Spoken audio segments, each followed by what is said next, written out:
제가 제보 받은 거고요. 제가 지난번에 제보 받았어요. 조희대가 윤석열을 만나서 이재명 건이 올라오면 내가 대법원에서 바로 정리해버리겠다라고 했다고. 그래서 조희대 대법원장 답변하라고 했는데 답변이 없어요.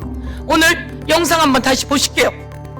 윤석열 탄핵 이후 정상명, 한덕수, 김충식, 조희대가 4인이 회동했답니다.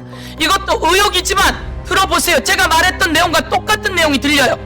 자, 들어보세요. 그러니까 나도 그 이야기를 들은 게 있는데 4월 4일 날 윤석열 탄핵 선고 끝나고 4월 7일인가 4월 10일인가 15일인가 그 발언이 정확하지 않았어요.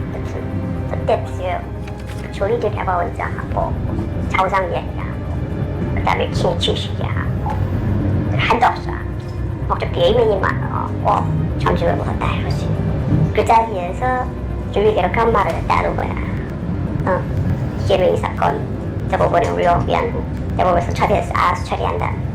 그런 얘기 했다면서요. 수사 진행에 관한 의견이 있으면 간사가 취합을 해서 간사가 쓸 자리로 만든 대법원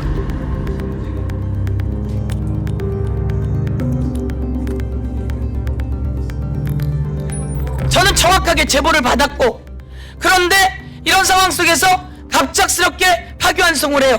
이게 말이 됩니까? 그리고 저희가 물었잖아요. 제가 질문하고 난 다음에 답변하세요. 6만 아니 7만 페이지에 달하는 기록을 봤느냐? 그랬을 때 처장님 뭐라 그랬어요? 어떻든 전자문서로라도 봤다고 합니다 라고 했던 거 아닙니까? 그런데 제가 받은 답변에는 뭐라고 왔어요? 우리 그런 거 안 봐요. 우리는 파기환송한 상고 이유서와 그 법률 판단을 봅니다. 이렇게만 이야기했단 말이에요. 이러면 이 중차대한 거에서 대법관들이 기록을 안 본다고 당당히 이야기하는 게 말이 되겠습니까? 입장을 자, 다른 분들은 조용히 하세요. 두 가지만 서 의원님 말씀을 드리겠습니다. 첫째는 제가 아까 들은 내용은 저도 처음 듣는 내용이긴 하지만 제가 알기로는 하늘이 두 쪽 나도 우리 대법원장님 그럴 뿐이 아니라고 제가 말씀드려야 되겠습니다.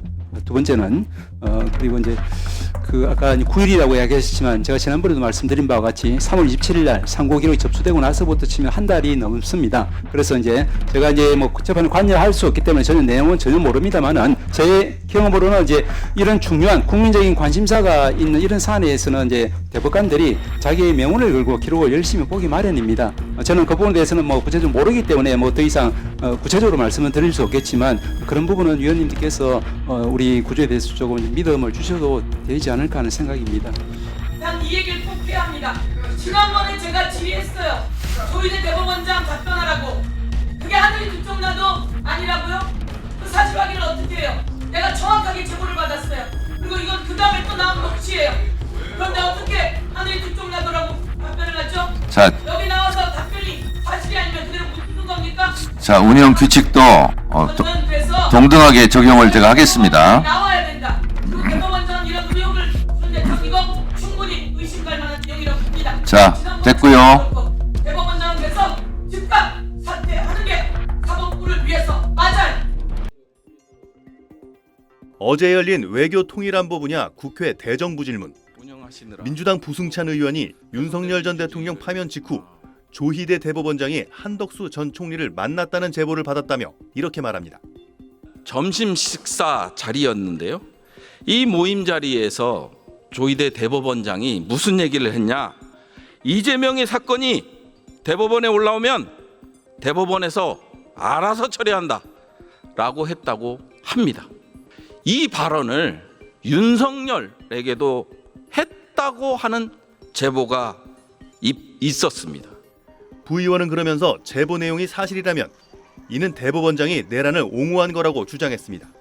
대법원장 스스로가 사법부의 독립 재판의 공정성을 훼손한 것을 넘어서 내란을 옹호하고 한덕수에게 정권을 이양할 목적으로 대선판에 뛰어든 희대의 사건입니다. 이에 대해 김민석 총리는 사실이라면 저뿐만 아니라 국민적으로 굉장히 충격이 되고 사법부에 대한 국민의 신뢰에 상처를 주는 일이라며 진위가 명확하게 밝혀지는 게 낫겠다는 생각이 들었다고 답했습니다. 민주당 지도부는 약속이라도 한 듯 일제히 지원 사격에 나섰습니다. 정청래 대표는 페이스북에 해당 발언 관련 기사 링크를 게재하며 만약 이것이 사실이라면 조 대법원장은 어떻게 해야 할까요? 조 대법원장을 어떻게 해야 할까요? 라고 적었습니다. 국회 법제사법위원회 위원장인 민주당 추미애 의원도 페이스북에서 해당 의혹에 대해 사실이라면 대법원장의 대선 개입과 정치 개입은 즉각 규명돼야 한다고 강조했습니다. 추 의원은 수상한 점심회동이라며 군경을 동원해 불법 계엄을 해 이재명 등 정적을 체포해 죽이려다 실패하자 사법적으로 정치 생명을 끊기 위해 대법원장이 개입했다면 끔찍한 일이라고 주장했습니다. 앞서 지난 5월 민주당 주도로 열렸던 대법원장 청문회에선 조 대법원장이 이재명 건이 올라오면 대법원에서 바로 정리하겠다고 언급했다는 의혹이 제기됐었는데 당시 천대엽 법원 행정처장은 하늘이 두 쪽 나도 대법원장이 그럴 뿐이 아니라며 강하게 부인했습니다. SBS 이호건입니다.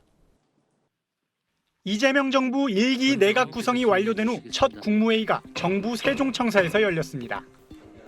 어제 임명장을 받은 최규진 교육부 장관, 원민경 여성가족부 장관 등이 처음 참석했는데 이 대통령은 공직자의 역할과 중요성을 얘기했습니다. 열성을 다하고 유능하면 전혀 다른 세상을 만들 수도 있지만 또 반대로 보면 공직자 몇몇에 의해서 그 나라 운명이 판이하게 바뀌기도 합니다. 망하기도 하죠. 선거를 통해서든 임명을 통해서든 권력의 원천은 언제나 국민이라며 이렇게 말했습니다. 자기가 마치 그 권력을 가진 특별한 존재인 것처럼 착각하는 경우가 있는데 그런 착각에 빠지지 않도록 노력하는 게 정말로 중요하겠다. 국무위원들 앞에서 공직자의 자세를 강조한 말이었지만 민주당에서 조희대 대법원장에 대한 사퇴 요구가 분출하는 상황에서 나온 발언이다 보니 조 대법원장을 비롯한 사법부를 겨냥한 것 아니냐는 해석이 제기됐습니다. 대통령실은 다만 조 대법원장 거취 관련 논의는 없었다고 선을 그었습니다. 대법원장의 거취에 대해서 대통령실이 거론하는 것은 적절치 않다 이런 생각을 가지고 있고요. 실제 그런 취지에서 논의된 바도 없고 또 앞으로도 논의할 계획이 없습니다. 그러면서도 대통령실은 사법개혁의 취지와 필요성에는 공감한다는 입장을 밝혀 조희대 사법부에 대한 여권의 압박은 계속될 것으로 보입니다. SBS 강청원입니다. 대법원은 오늘도 정치권의 대법원장 사퇴 요구에 대한 공식 입장을 내놓지 않았습니다. 어제와 달리 조희대 대법원장 퇴근길 촬영도 허가하지 않았습니다. 정치권 압박에 사법부가 일일이 대응하는 모습을 보이지 않겠다는 의도입니다. 다만 조 대법원장은 최근 주의에 사법부는 사법부의 할 일을 하면 된다고 밝힌 걸로 전해졌는데 법원 내부의 안정을 강조한 걸로 보입니다. 정치권과 맞서는 모습은 경계하면서도 내부 동요는 줄이겠다는 게 사법부의 전반적인 분위기입니다.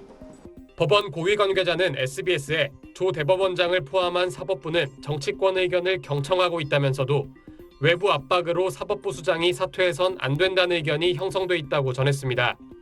이 관계자는 조 대법원장도 이 같은 의견과 같은 생각으로 알고 있다고 덧붙였습니다. 학계에선 대법원장 사퇴 요구는 삼권분립 원칙에 어긋난다는 지적이 이어졌습니다. 선출된 권력이 임명된 권력보다는 상위이다. 이 부분이 민주당 전체의 공통된 인식인 것 같아요. 상하 관계에서는 견제도 안 되고 균형도 안 됩니다.